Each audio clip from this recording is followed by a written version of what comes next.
after the Second World War, the United States had a monopoly on nuclear weapons. And so what it did was it tried to create some new ones, including what is known as the hydrogen bomb, which they tested on a series of islands in the South Pacific known as the Bikini Atoll. Now, if that name sounds familiar to you, it's because you've probably heard of it at some point. There's a series of tests that were done in 1946, and a swimsuit producer had actually advertised a new one-piece swimsuit called the Atom, Atmoe, and introduced it as the smallest bathing suit in the world, you know, the size of an atom.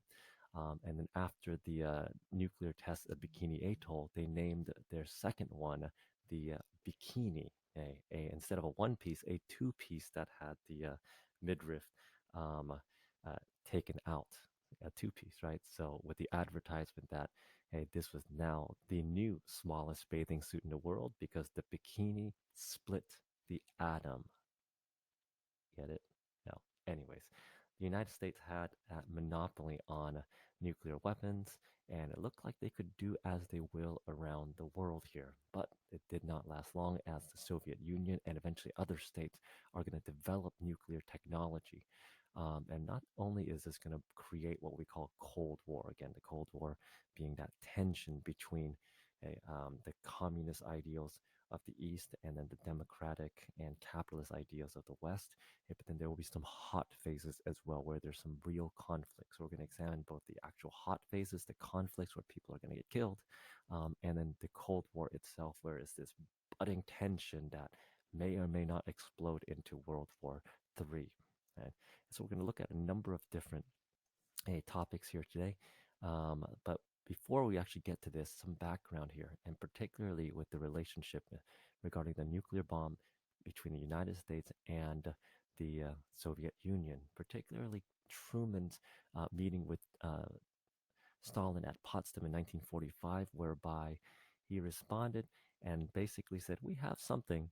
We're not going to tell you what it is, but hey, we want to let you know that you have something." And that really, in a lot of ways, is a starting point of tensions and really this breakup of the friendship between the United States and the Soviet Union. And so, in the last week or so, we've investigated some of these events, whether it's the Czechoslovakia coup, the argument over the Marshall Plan, the Berlin blockade, and so forth. But really, the two sides are going to come to blows, not directly, but indirectly in the Korean Peninsula, which, like the rest of Europe, was divided along a geographic barrier. So this is the 38th parallel right here. So again, an arbitrary line where after the Soviet invasion of Japanese-held territories, they ended up occupying the northern part of the Korean Peninsula, which Korea was a former Japanese colony that is now given the chance to declare independence, whereas the United States, which had just started its occupation of Japan, is now occupying the southern part. And just like we see in Europe here,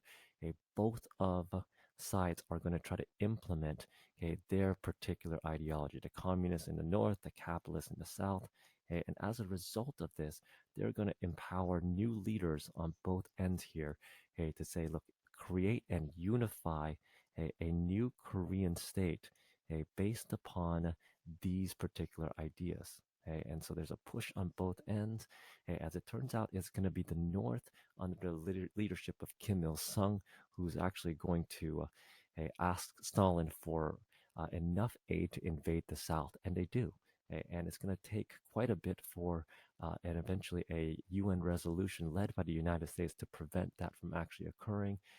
Eventually, the United States is going to drive particularly the North Koreans back across their border. But as soon as they get close to the Chinese mainland, 1 million Chinese volunteers come over the border. And next thing you know, the Korean War is really a war between the United States and communist China. The result of this is a stalemate that will go on into 1953. A ceasefire was signed, and that's what we're left with. And so if you're wondering about what's going on in terms of North and South Korea, what it is and why this tension exists is not just depending on ideology. It's because there's just simply a ceasefire. This war technically isn't over by any means here. But if you can look at this map here, it seems like one side, one out. So we lead to our first review question. So go ahead and pause the video here and examine the Korean conflict and how it's similar to the post-war conflicts in Europe. Again, some clues might be to think about how these countries were initially divided, particularly with the notion of occupation zones and the consequences that come out of these particular events that you see here. So pause the video, answer review question 1. Okay, so with that, things get more complicated. It's not just simply land and territory, it's the existence of nuclear weapons. The United States, which has a number of bombs by the 1950s, the Soviet Union, Britain, France, in other words, the allies of the US and the Soviet Union will acquire nuclear weapons at this point here. And they are going to grow. In fact, you're going to have nuclear powers all over the globe to this day here. The term no, that we describe in terms of having nuclear powers in multiple places is called nuclear proliferation, and it has proliferated. And so, what frequently happens is that if there is a possible conflict, what could happen is a disagreement leads to eventually a increase in terms of a escalation. In other words, things get worse. Those of you guys who've been in conflict before, you've seen it before, right? At one point, it's just words, right? Next thing you know, there's some pushing and shoving, and then you've got a full-on fight on both sides here. In the Cold War, they called it brinkmanship. How far are they going to go? In other words, how willing are both sides willing to risk eventually not just war, but then also nuclear war as well? And with nuclear war comes maybe massive destruction. And nowhere is this found closer than in what becomes known as the Cuban Missile Crisis, another area of Cold War conflict, whereby a revolutionary by the name of Fidel Castro overthrows a U.S.-supported dictatorship because these dictators have really supported U.S. businesses in the Caribbean throughout most of the 20th century.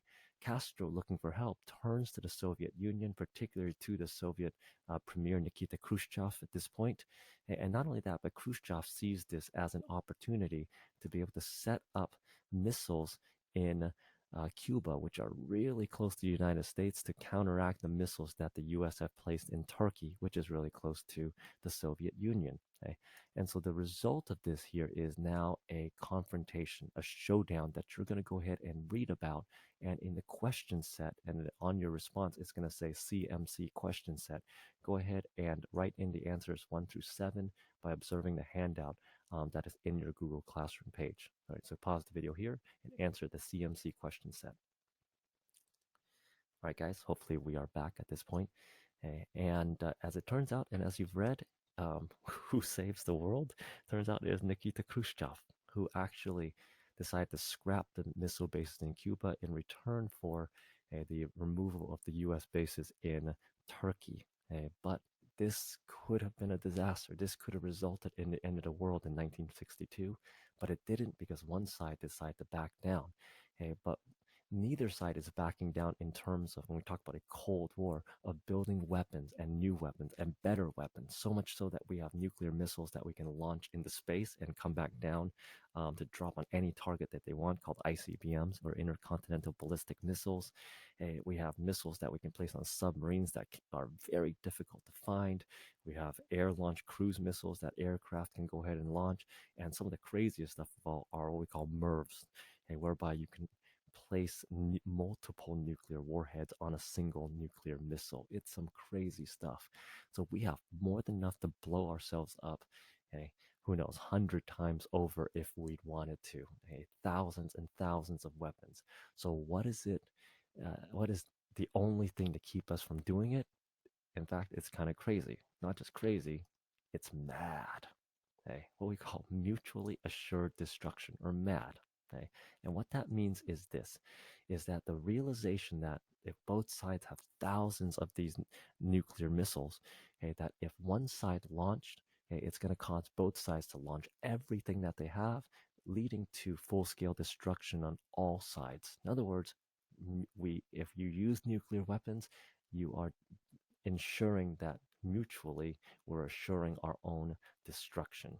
And therefore, neither side would choose to start a nuclear war. Isn't that nuts? Isn't that crazy? The only thing keeping us from blowing each other apart is just simply, we can't do it because it'll just blow everything apart.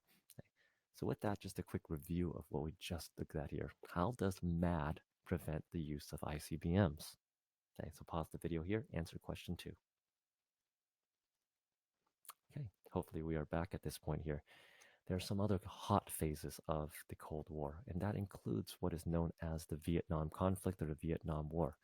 And something that's driven American foreign policy in this era is what is known as the domino theory. Right? That there's fear that if one country falls to communism, all the rest are going to fall, right? So in this case, if Vietnam falls, then so will Laos, Cambodia, Thailand, Burma. Next thing you know, it's India and Bangladesh as such. So that's domino theory. So that means the U.S. is going to look at that first case and they're going to respond with as much influence as they can to prevent this first block from actually falling over. And it looked like it might because the former French colony, um, under the leadership of Ho Chi Minh, ends up overthrowing the French rulers and winning a number of battles.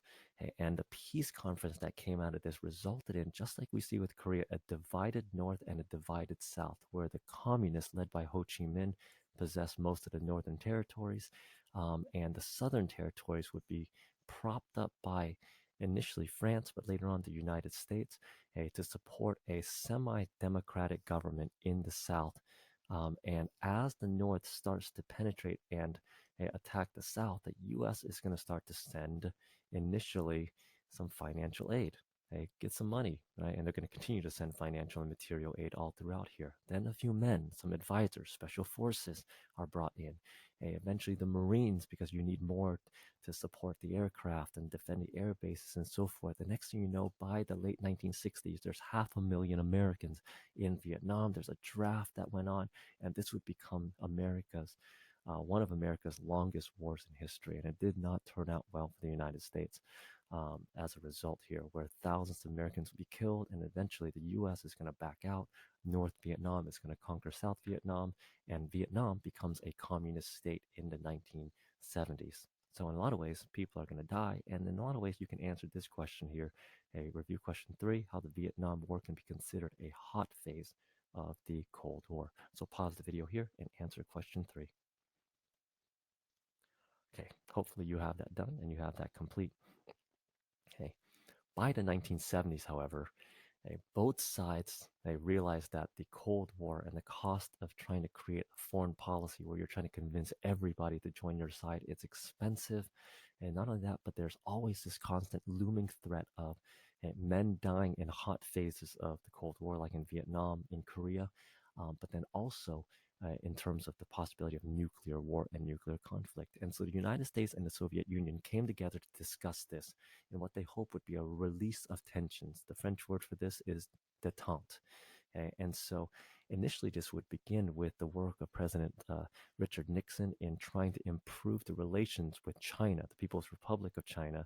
But then also, there were talks between the Soviet Union and the US to limit the amount of weapons that are out there, particularly nuclear weapons, and to ensure a better relationship between Eastern and Western Europe.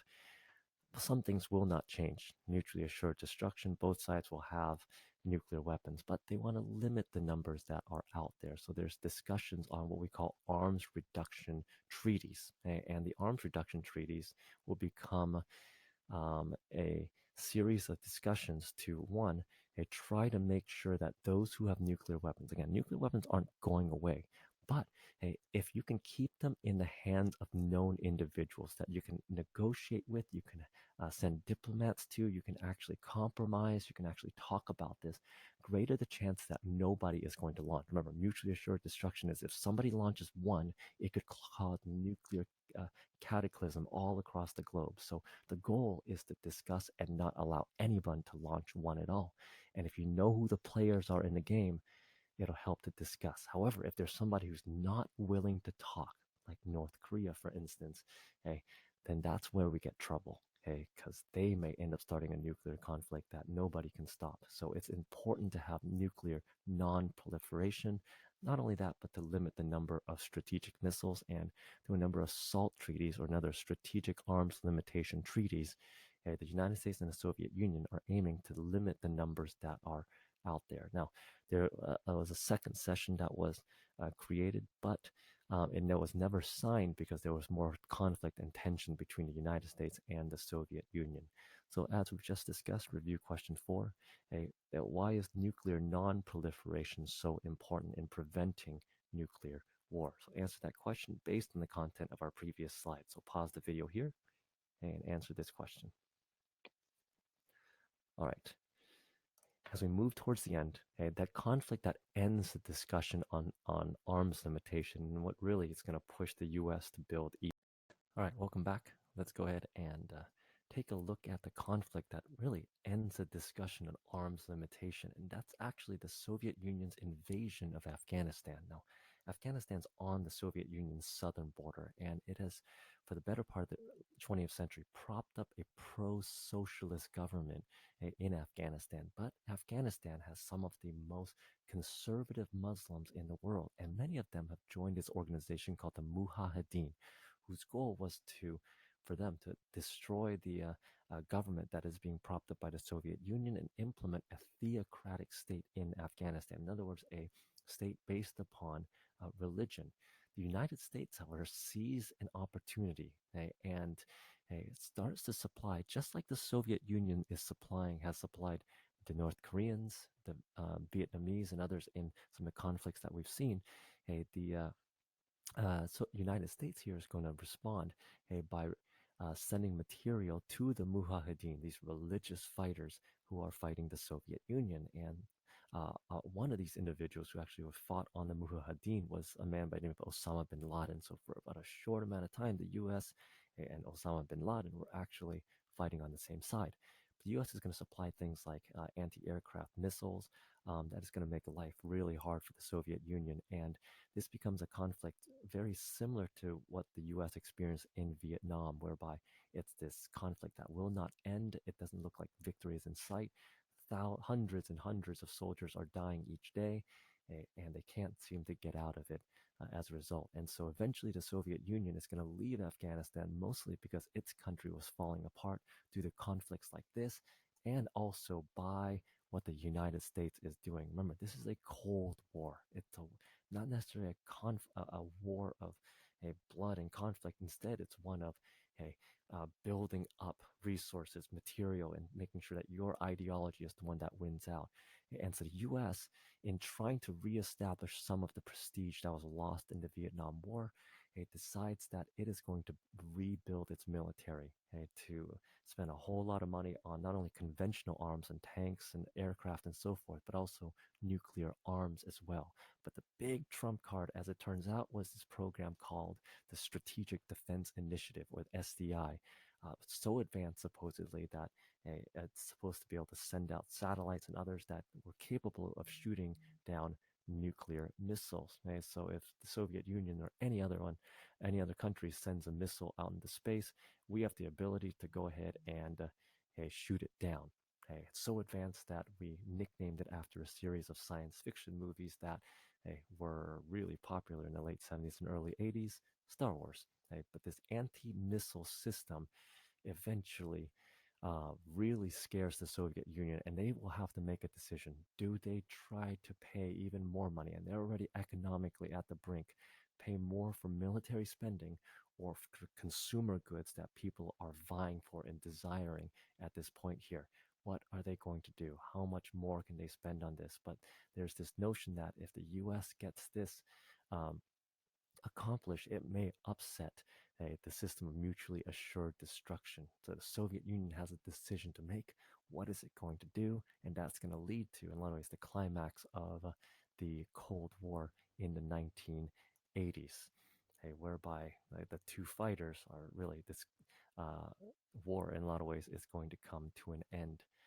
So with that, go ahead and answer this last review question. How might the Star Wars program, or the SDI program, upset mutually assured destruction? In other words, how does it compromise this possibility here? Because really, we are living in an age whereby there are still lots of nuclear weapons all across the globe, thousands in our possession in the Soviet Union and others across the globe as well here. And so that last question here, how might a missile defense system upset this notion of this particular balance? This is still a world we live in today, and there's a lot of issues that are a danger to human civilization. This is one of them that is not just historical, but it's also in existence in our contemporary times as well. But hey, so far so good. So in that, go and answer these questions, and I'll see you next time.